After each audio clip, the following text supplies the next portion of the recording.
મહાદેવ. તો આજે આપણી પાસે એમ કહી શકાય કે મહાશિવરાત્રિ પરના કેટલાક ખૂબ જ રસપ્રદ લેખો અને શાસ્ત્રોના અંશો છે. અને આપણો હેતુ ફક્ત એ જાણવાનો નથી કે આ તહેવાર શું છે, પણ આપણે એમાંથી એવા નક્કર વ્યવહારુ પાઠ શોધવા માંગીએ છીએ જે કોઈ પણ વ્યક્તિ પોતાના જીવનમાં ઉતારી શકે. ખાસ કરીને એ સમજવું છે કે આ પ્રાચીન પરંપરાઓ આપણી જે મર્યાદાઓ હોય છે એમાંથી બહાર નીકળવામાં કેવી રીતે મદદ કરી શકે. બિલકુલ. આજની ચર્ચાનો મુખ્ય મુદ્દો છે. આપણે એ જ જોવાના છીએ કે કેવી રીતે મહાશિવરાત્રિના રીતિરિવાજો, જે કદાચ બહારથી જોતા જટિલ લાગે, પણ વાસ્તવમાં એ આંતરિક પરિવર્તન માટેના એકદમ સરળ અને શક્તિશાળી સાધનો છે. આપણે કથા, વિજ્ઞાન અને એના આધ્યાત્મિક અર્થને જોડીશું. સરસ. તો પછી ચાલો શરૂઆત સૌથી જાણીતી કથાથી જ કરીએ. સમુદ્ર મંથન. લગભગ બધાએ આ વિશે સાંભળ્યું જ હશે. દીવો અને દાનવો અમૃત માટે સમુદ્ર મંથન કરી રહ્યા હતા, પણ અમૃત નીકળે એ પહેલા એમાંથી નીકળ્યું હલાહલ, એક ભયંકર વિષ. હા, અને એ વિષ એટલું શક્તિશાળી હતું કે એ સમગ્ર સૃષ્ટિનો નાશ કરી શકવાની ક્ષમતા ધરાવતું હતું. અને જ્યારે કોઈ એનો સામનો કરવા તૈયાર નહોતું, ત્યારે શિવે સૃષ્ટિના કલ્યાણ માટે એ પી લીધું. પણ તેમણે એને ઘડ્યું નહોતું, ખરું ને? બરાબર. અહીં જ આખી વાતનો સાર છે. તેમણે એ ઝેરને ગળામાં જ રોકી રાખ્યો. એટલે જ એમનું ગળું ભૂરું પડી ગયું અને એમને નીલકંઠ નામ મળ્યું. આ કથા તો આપણે નાનપણથી સાંભળતા આવ્યા છીએ, પણ આજના સમયમાં આપણા રોજિંદા જીવન માટે આનો શું અર્થ છે? આ જ સૌથી મહત્વનો સવાલ છે, અને એનો જવાબ પણ એટલો જ વ્યવહારુ છે. જુઓ, શિવનું વિષપાન એ જીવનની નકારાત્મકતાને કેવી રીતે સંભાળવી તેની એમ કહો કે એક માસ્ટર ક્લાસ છે. અચ્છા, કેવી રીતે? એક ઉદાહરણ લઈએ. માની લો કે ઓફિસમાં કોઈ જાહેરમાં તમારી ટીકા કરે. એ શબ્દો ઝેર જેવા જ હોય, બરાબર? હા, બિલકુલ. હવે તમારી પાસે બે રસ્તા છે. કાં તો એ ઝેરને ગળી જાઓ, એટલે કે મનમાં રાખો અને અંદરથી બળ્યા કરો, અથવા બીજો રસ્તો, એના પર તરત જ પ્રતિક્રિયા આપો અને સંબંધો બગાડો. અને શિવ આપણને ત્રીજો રસ્તો બતાવે છે. બરાબર. શિવે ઝેરને પોતાના ગળામાં રોક્યું, એને પોતાના અસ્તિત્વનો ભાગ ન બનવા દીધો. એ જ રીતે આપણે પણ પેલી ટીકામાંથી જે કામનો પ્રતિભાવ છે, જે સુધારા માટે જરૂરી છે, એટલું જ શોષી લેવાનું, અને બાકીનો જે અપમાનનો ભાવ છે, જે નકારાત્મકતા છે, એને મનમાં જ રોકી લેવાનો, એને આપણી ઓળખ બનવા દેવાનો નથી. વાહ! એટલે કે નકારાત્મકતાને સ્વીકારવી પણ નહીં અને એને નકારવી પણ નહીં. હા, બસ એનું રૂપાંતરણ કરવું, એને પરિવર્તિત કરી દેવી. આ જ સાચું વિષપાન છે. આ તો ખૂબ જ શક્તિશાળી વિચાર છે. અને પછી પેલી જાગરણની પરંપરા શરૂ થઈ, એનું શું? હા, તો જ્યારે શિવે વિષ ધારણ કર્યું, ત્યારે ઝેરની અસર ઓછી કરવા અને શિવને જાગતા રાખવા માટે દેવતાઓએ આખી રાત સંગીત, નૃત્ય અને ભજન કીર્તન કર્યું. એ રાત્રિ શિવના એ મહાન બલિદાન અને એમની કરુણાની ઉજવણી બની ગઈ. તો મને હંમેશા એવું લાગતું કે આ બધા રીતિરિવાજો ખૂબ જટિલ હશે, પણ તમારા એક સોર્સમાં તો ઘરે પૂજા કરવાની એકદમ સરળ રીત આપી છે. શું કોઈ પણ સામાન્ય વ્યક્તિ આ કરી શકે? ચોક્કસ. આ જ તો શિવની સંદરતા છે. એટલે જ એમને ભોળાનાથ કહેવાય છે. એમને પ્રસન્ન કરવા માટે કોઈ મોંઘીદાટ વસ્તુઓની જરૂર નથી, સાચા ભાવની જરૂર છે. તો શું કરવું જોઈએ?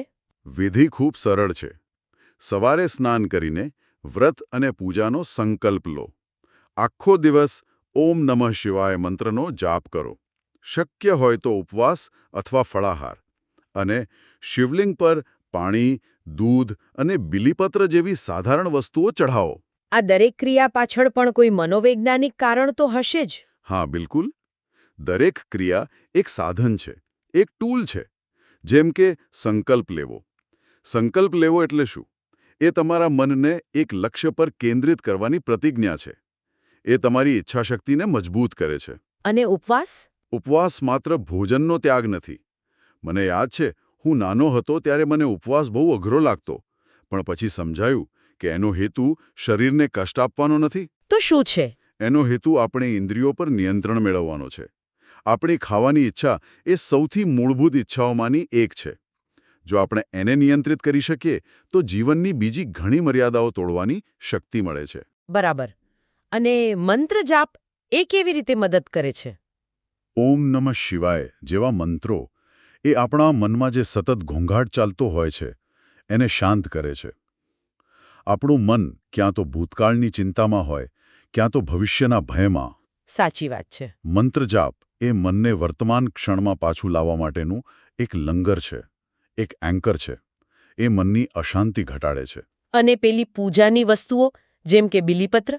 હા, શિવપુરાણમાં પણ કહ્યું છે કે શિવજીને બિલ્વપત્ર, રુદ્રાક્ષ જેવી સાધારણ વનસ્પતિઓ ખૂબ પ્રિય છે. આ સીધો સંકેત છે કે આધ્યાત્મિકતાનો સંબંધ ભૌતિક સંપત્તિ સાથે નથી, પણ તમારા ભાવની શુદ્ધિ સાથે છે. તો આ પૂજા વિધિ પાછળનું મનોવિજ્ઞાન તો સમજાયું, પણ મેં તમારા એક સોર્સમાં વાંચ્યું કે આ બધી પરંપરાઓ પાછળ માત્ર શ્રદ્ધા જ નહીં, પણ ચોક્કસ ખગોળીય વિજ્ઞાન પણ છે. શું એ સાચું છે? હા, અને અહીંથી આખી વાત વધુ ગહન અને રસપ્રદ બને છે. મહાશિવરાત્રિની રાત્રે પૃથ્વીનો ઉત્તર ગોળાર્ધ એવી રીતે ગોઠવાયેલો હોય છે કે માનવ શરીરમાં ઊર્જાનો કુદરતી રીતે ઉપરની તરફ પ્રવાહ થાય છે.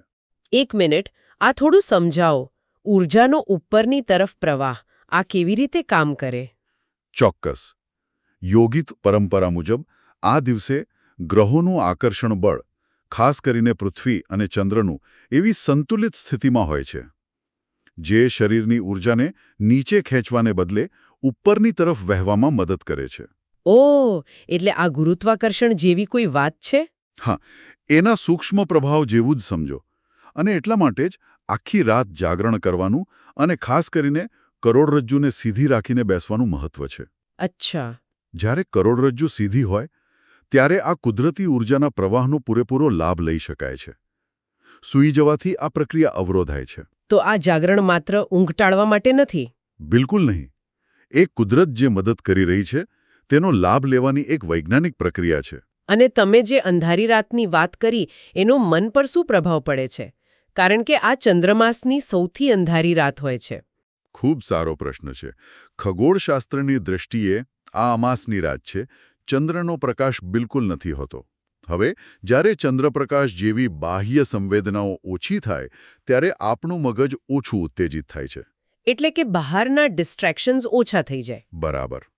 ન્યુરોસાયન્સની ભાષામાં કહીએ તો મગજનો જે ભાગ સતત બહારની દુનિયાનું વિશ્લેષણ કરતો હોય એ શાંત પડે છે, અને જે ભાગ આત્મચિંતન અને આંતરિક અનુભવો માટે જવાબદાર છે તે વધુ સક્રિય બને છે.